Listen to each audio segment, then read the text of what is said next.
नमस्कार, मनी गुरु के इस खास पेशकश में आप सभी का स्वागत है। मैं हूं स्वाति रायना। रिटर्न भरने का समय आ गया है नजदीक, इसलिए बिना किसी देरी के आपको अपना आईटीआर फाइल कर लेना चाहिए, क्योंकि समय से पहले आईटीआर फाइल करने से आपके पास बहुत फायदे होंगे, समय होगा कोई भी रेक्टिफिकेशन करने के लिए। और अगर लास्ट मिनट आईटीआर फाइल करते हैं तो बहुत सारे चांसेस है कि आपसे बहुत सारे मिस्टेक्स भी हो जाएं। इसलिए आपको किन गलतियों से बचना है आईटीआर फाइल करते हुए, इस पर आज हम करने वाले हैं खास चर्चा। टैक्स एक्सपर्ट सुनील गर्ग हमारे साथ है, उनका स्वागत करते हैं सबसे पहले शो में। सुनील जी, बहुत स्वागत करते हैं हम आपका मनी गुरु के आज की इस खास पेशकश में। और यही जानेंगे आपसे कि एक बार फिर से वो समय आ गया है साल का जब रिटर्न भरना होता है, और हर बार कोई ना कोई गलती हो ही जाती है लोगों से, इसलिए हम समय रहते ही लोगों को बताने वाले हैं कि कौन सी गलतियां हैं जिससे बचना चाहिए।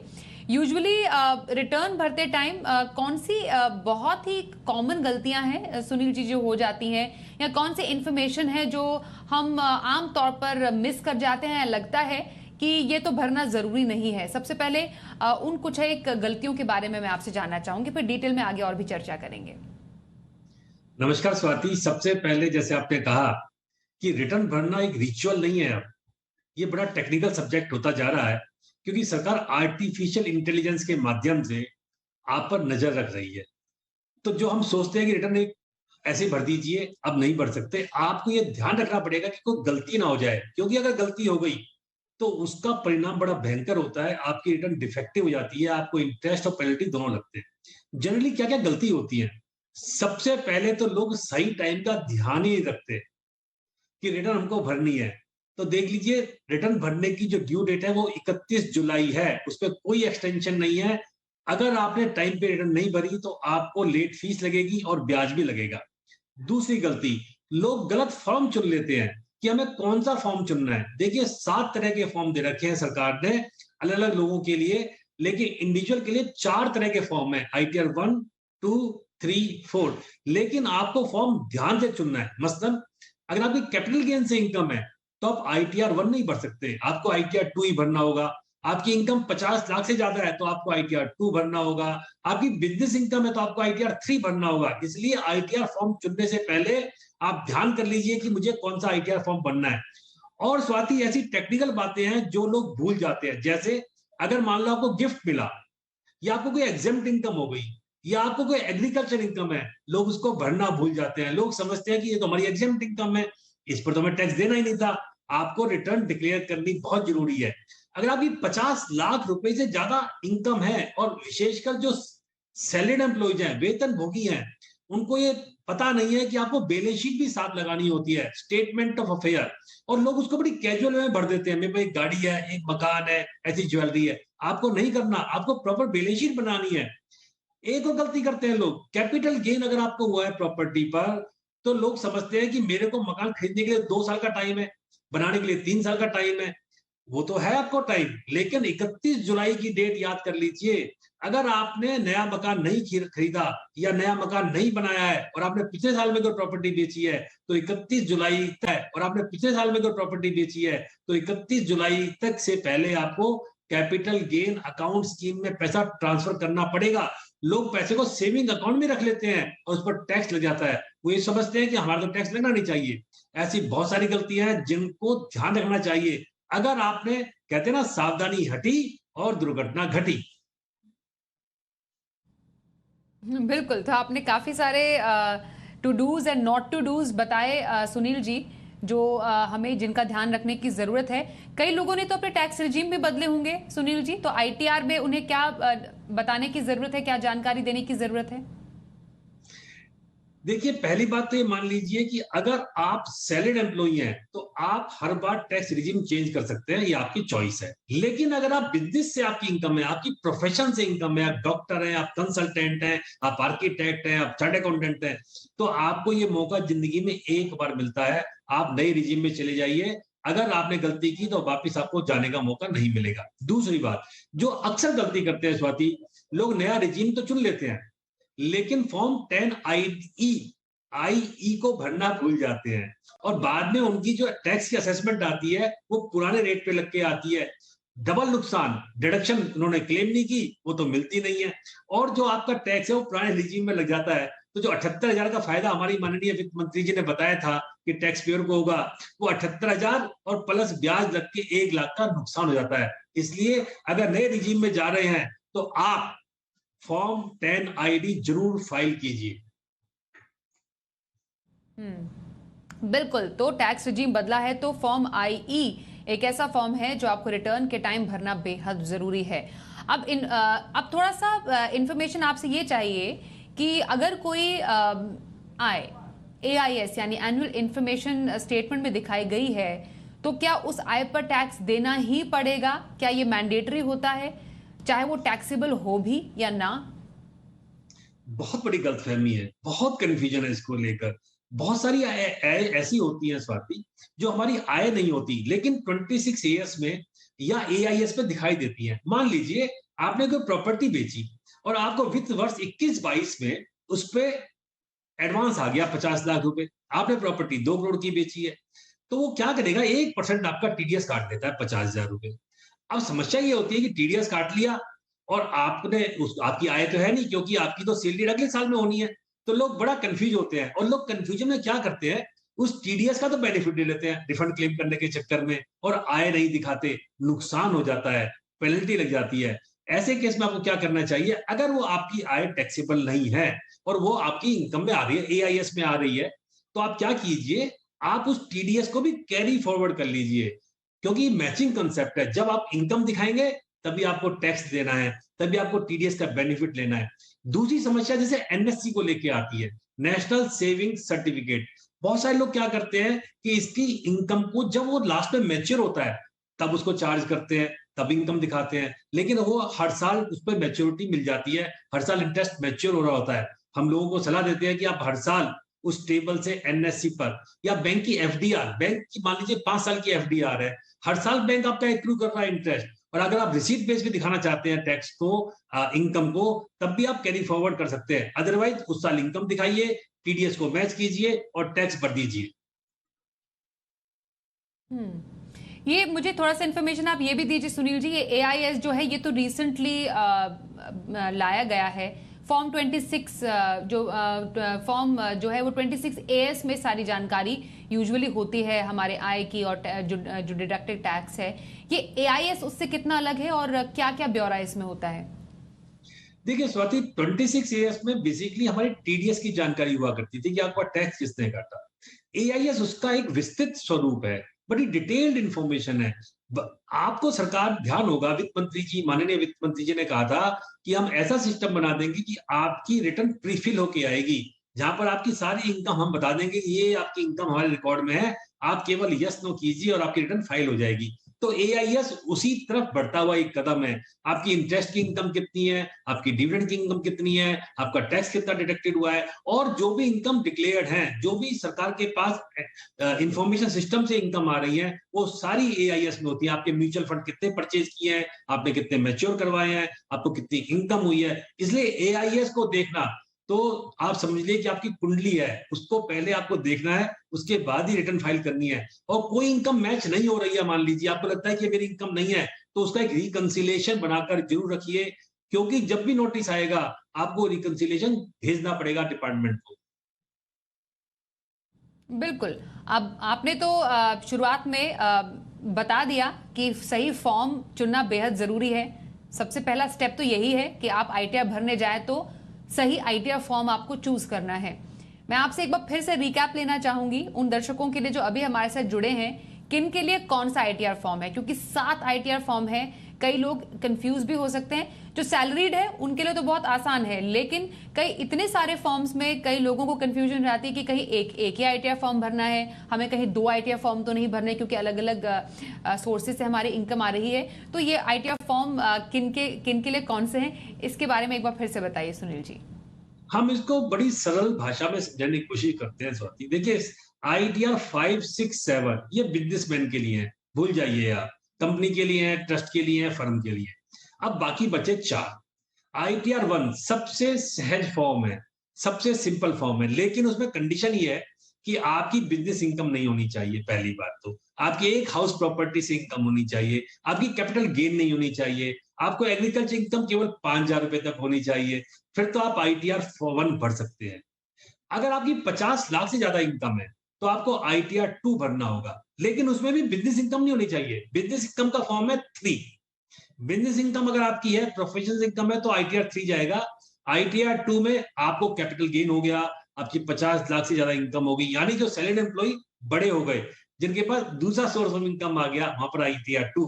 अगर आपकी बिजनेस इनकम है तो आईटीआर 3। अब आईटीआर 4 बचा। आईटीआर 4 उनके लिए जो प्रिजम्पटिव स्कीम में जाते हैं, 6% वाली, 8% वाली सेक्शन 44 एडी, या 50% वाली 44 एडीए, या ट्रक की इनकम 44 एई। अगर आप ये 3 सोर्स में दिखाते हैं तो प्रिजम्पटिव, बाकी आपको चुन लीजिए आईटीआर 1, 2, 3। जैसे मैंने बताया 3 बिजनेसमैन के लिए है, और 1 और 2 में आपको चुनाव करना है कि आपकी इनकम 50 लाख और कैपिटल गेन, ये 2 कंडीशन पूरी कर रहे हैं तो 2 में, अदरवाइज आप आईटीआर 1 में रहेंगे। ओके, तो ये ITR 1, 2, 3, 4 आपने बताया, फिर ये 5, 6, 7 जो है ये किन के लिए है? आईटीआर 5 फर्म्स के लिए है, आईटीआर 6 कंपनीज के लिए है, और आईटीआर 7 ट्रस्ट के लिए है। तो वो आप आम आदमी के लिए नहीं है, वो व्यापारियों के लिए। ओके, तो व्यापारियों के लिए ITR 5, 6, 7 पूरी जानकारी आप देख रहे हैं कि कहां पर आपको जो ITR फॉर्म है वो भरने की जरूरत है। अब कई लोगों को बड़ी कंफ्यूजन होती है अपने फॉर्म 16 को लेकर। तो फॉर्म 16 में यूजुअली किसी एम्प्लॉय को क्या चेक करना चाहिए? तो रिटर्न भरने के टाइम पर एक एम्प्लॉय के लिए फॉर्म 16 में क्या जानकारी होती है? बहुत अच्छी बात पूछी आपने। 2 गलतियां करते हैं एम्प्लॉय, सबसे बड़ी बात, और वो एम्प्लॉय जो अपनी नौकरी चेंज करते हैं, अपना एम्प्लॉयर चेंज करते हैं। स्वाति, क्या करते हैं, मान लीजिए आपने 6-8 महीने एक एम्प्लॉयर के काम किया और 4 महीने दूसरे के, तो लोग कि ये जिम्मेवारी है एम्प्लॉय की, वो अपनी पुराना जो फॉर्म 16 है, पुरानी इनकम है, वो नए एम्प्लॉयर को बताए। अदरवाइज क्या होता है कि आपको 2.5 लाख का जो स्लैब है, उसका बेनिफिट, जो स्लैब का बेनिफिट है, वो दोनों एम्प्लॉयर दे देते हैं, बाद में आपको टैक्स लग जाता है। दूसरा, हर एम्प्लॉय को चेक करना चाहिए कि जो डिडक्शंस आपने क्लेम की हैं, जिसका आपने सर्टिफिकेट दिया था, वही डिडक्शन आपको मिली है या नहीं मिली। कई बार क्या होता है कि एम्प्लॉयर, आपने कुछ लिख के दिया और वो आपको गलत डिडक्शन दे देते हैं, और आपको लगता है कि मेरा टैक्स बच गया या मेरा रिफंड आ रहा है, तो यार मैं इसको ऐसा कर देता हूँ कि फाइल कर देता हूँ। ऐसी गलती कभी ना कीजिए, क्योंकि अगर आप पकड़े गए तो आपको टैक्स भी वापस करना पड़ेगा और ब्याज भी आपको देना पड़ेगा। और इसके अलावा 2 ऐसी छूटें हैं जो जनरली एम्प्लॉयर नहीं देता। अगर आपने कहीं डोनेशन दिया एटीजी में, अगर आपने एटीजी में डोनेशन दी है स्वाति, तो आप उसका छूट फॉर्म 16 के बाद भी क्लेम कर सकते हैं। और उसके अलावा अगर आपको हाउसिंग लोन की छूट लेनी है, हाउसिंग लोन के इंटरेस्ट की छूट लेनी है, या एडिशनल हाउसिंग लोन की जो 80EE में मिलती है, वो भी आप क्लेम कर सकते हैं अगर आपके एम्प्लॉयर ने आपको छूट नहीं दी है। तो हर एम्प्लॉय को अपना फॉर्म 16 ध्यान से पढ़ना चाहिए। बिल्कुल, तो फॉर्म 16 ध्यान से पढ़िए। कोई भी डिस्क्रिपेंसी या कोई भी कंफ्यूजन होने के केस में आप अपने एम्प्लॉयर से संपर्क कर सकते हैं, उसे रेक्टिफाई करने के लिए उन्हें कह सकते हैं। अब बहुत सारी इनकम्स होती हैं जिनको लेकर कंफ्यूजन बना रहता है कि क्या इसे हमें रिटर्न में बताना है कि नहीं बताना है, क्या ये हमारी इनकम मानी जाएगी कि नहीं मानी जाएगी। उसमें से एक जो सबसे इंपॉर्टेंट है वो है गिफ्ट, जो कैश मिलता है हमें किसी भी ओकेजन पे या कुछ। अब लोगों को कंफ्यूजन रहता है कि मुझे कैश तो मिल गया, अब कहीं मुझे इस पर टैक्स तो नहीं देना पड़ेगा और रिटर्न में शो तो नहीं करना पड़ेगा। तो कौन सा गिफ्ट रिटर्न या फिर टैक्स के दायरे में आता है और कौन सा नहीं आता है, और क्या हर किस्म के गिफ्ट को हमें रिटर्न में शो करना ही पड़ता है, चाहे उस पर टैक्स लगे या ना लगे? बिल्कुल करना चाहिए।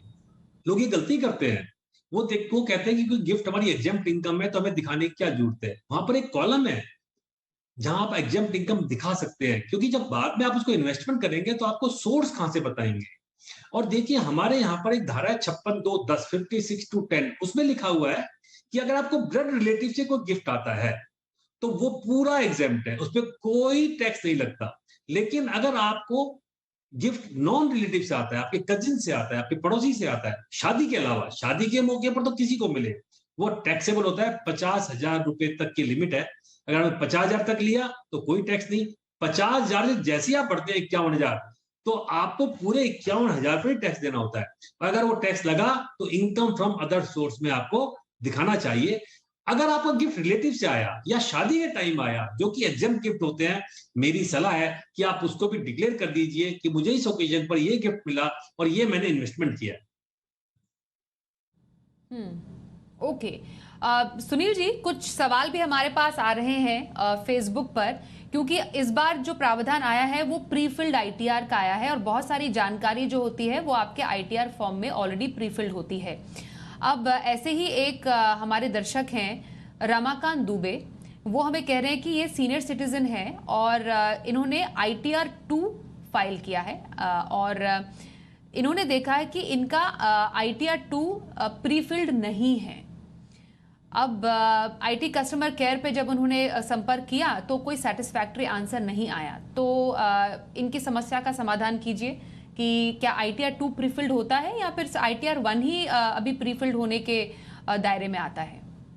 देखिए, जो इनकम सरकार के पास पे डिक्लेयर सोर्स से आ रही है, मान लो पेंशन से आ रही है, वहां पर आपको प्रीफिल्ड रन दे रहे हैं।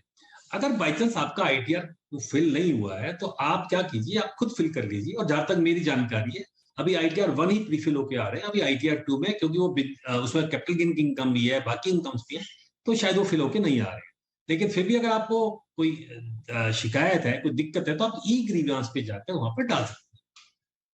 तो आज हम बात कर रहे हैं आईटीआर की, क्योंकि नजदीक है तारीख, इसलिए आपको समय पर आईटीआर अपना फाइल कर लेना चाहिए, जिससे कि लास्ट मिनट आप हड़बड़ी से बचें और गलती करने से भी बचें। किन गलतियों को यूजुअली हम कर देते हैं आईटीआर भरते समय, इस पर चर्चा कर रहे हैं टैक्स एक्सपर्ट सुनील गर्ग से। सुनील जी, अब मैं आपसे ये भी जानना चाहती हूँ कि जब हम एटीसी के डिडक्शंस लेते हैं, 1.5 लाख तक के जो हम छूट लेते हैं साल भर में, फाइनेंशियल ईयर में, वो डिडक्शंस जब हम मेंशन करें रिटर्न में, किन बातों का ख्याल रखें और कहां पर यहाँ इस एरिया में गलती हो जाती है कि जो हमें डिडक्शन नहीं मिलती है वो भी रिटर्न में डाल देते हैं। ऐसे भी कोई डिडक्शंस हैं? सबसे ज्यादा गलती लोग एटीसी की डिडक्शन में ही ले करते हैं, क्योंकि बड़ी कैजुअल अप्रोच है। हमको लगता है कि 1.5 लाख की छूट तो सरकार ने हमको बैठे बैठाई दे दी है। ऐसा नहीं है।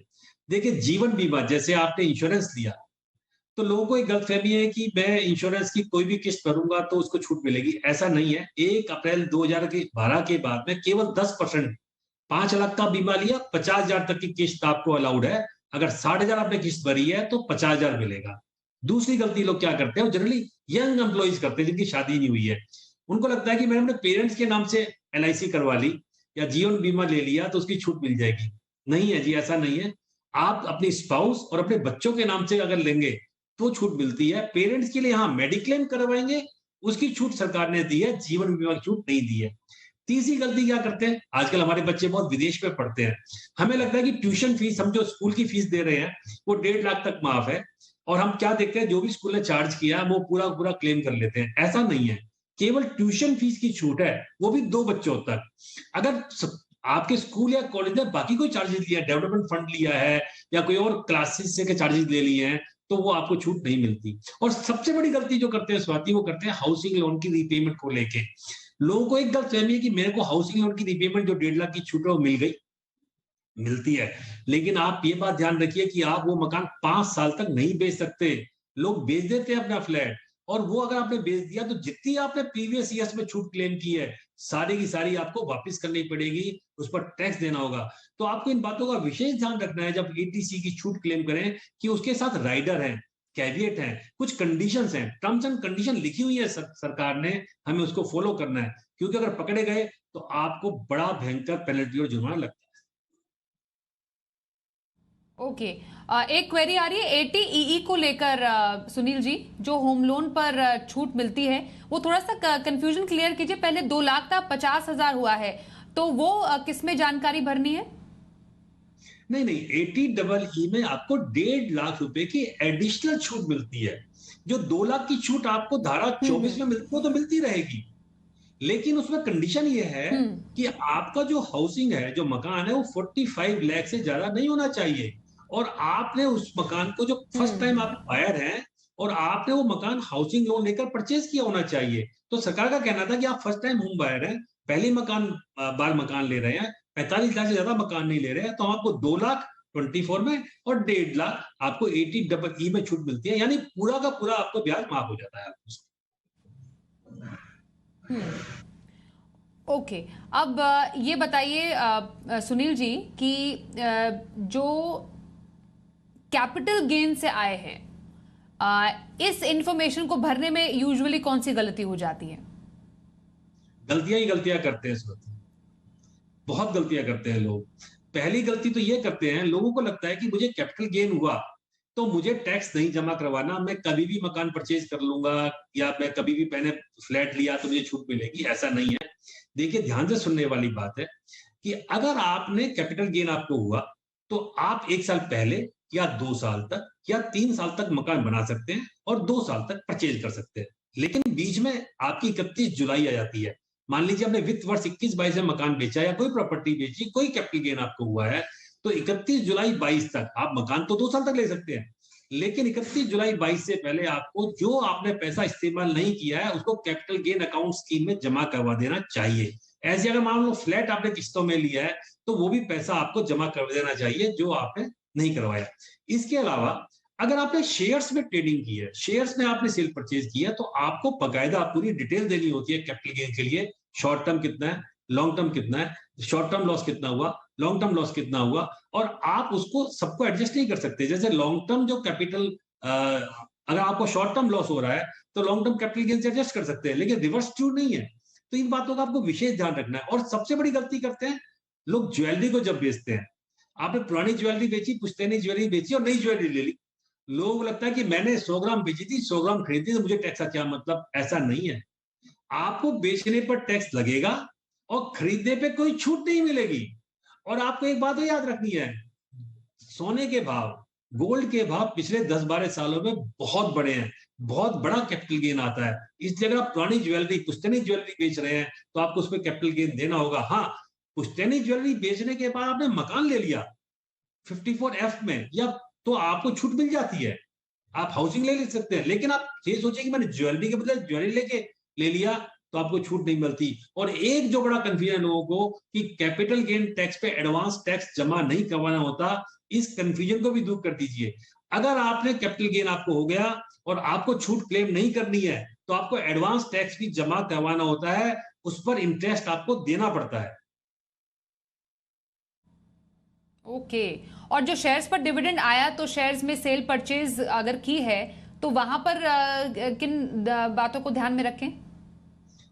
स्वाति, बहुत सारे लोग और विशेषकर सैलरीड एम्प्लॉय क्या काम करते हैं, फ्यूचर एंड ऑप्शन में वो ट्रेड करते हैं। उनको लगता है कि मेरे को उसमें मान लीजिए 2 लाख रुपए कमाया, 1.5 लाख का नुकसान हो गया, 50 का प्रॉफिट मैं टैक्स देता हूं। ऐसा नहीं है जी। पहली बात तो फ्यूचर एंड ऑप्शन में जैसे आप ट्रेड करेंगे तो बिजनेस इनकम मानी जाती है, वो कैपिटल गेन से इनकम नहीं होती है। और आपका फॉर्म चेंज हो जाएगा, आपका फॉर्म ITR 2 के बजाय ITR 3 हो जाएगा। दूसरी बात, अगर आपकी ट्रांजैक्शन 10 करोड़ से ज्यादा हो गई, और ट्रांजैक्शन भी स्वाति इसमें माइनस और प्लस दोनों को कंबाइन किया जाता है, लॉस और प्रॉफिट दोनों को जोड़ के अगर 10 करोड़ हो गया तो आपको टैक्स ऑडिट करवाना होता है बिजनेसमैन की तरह।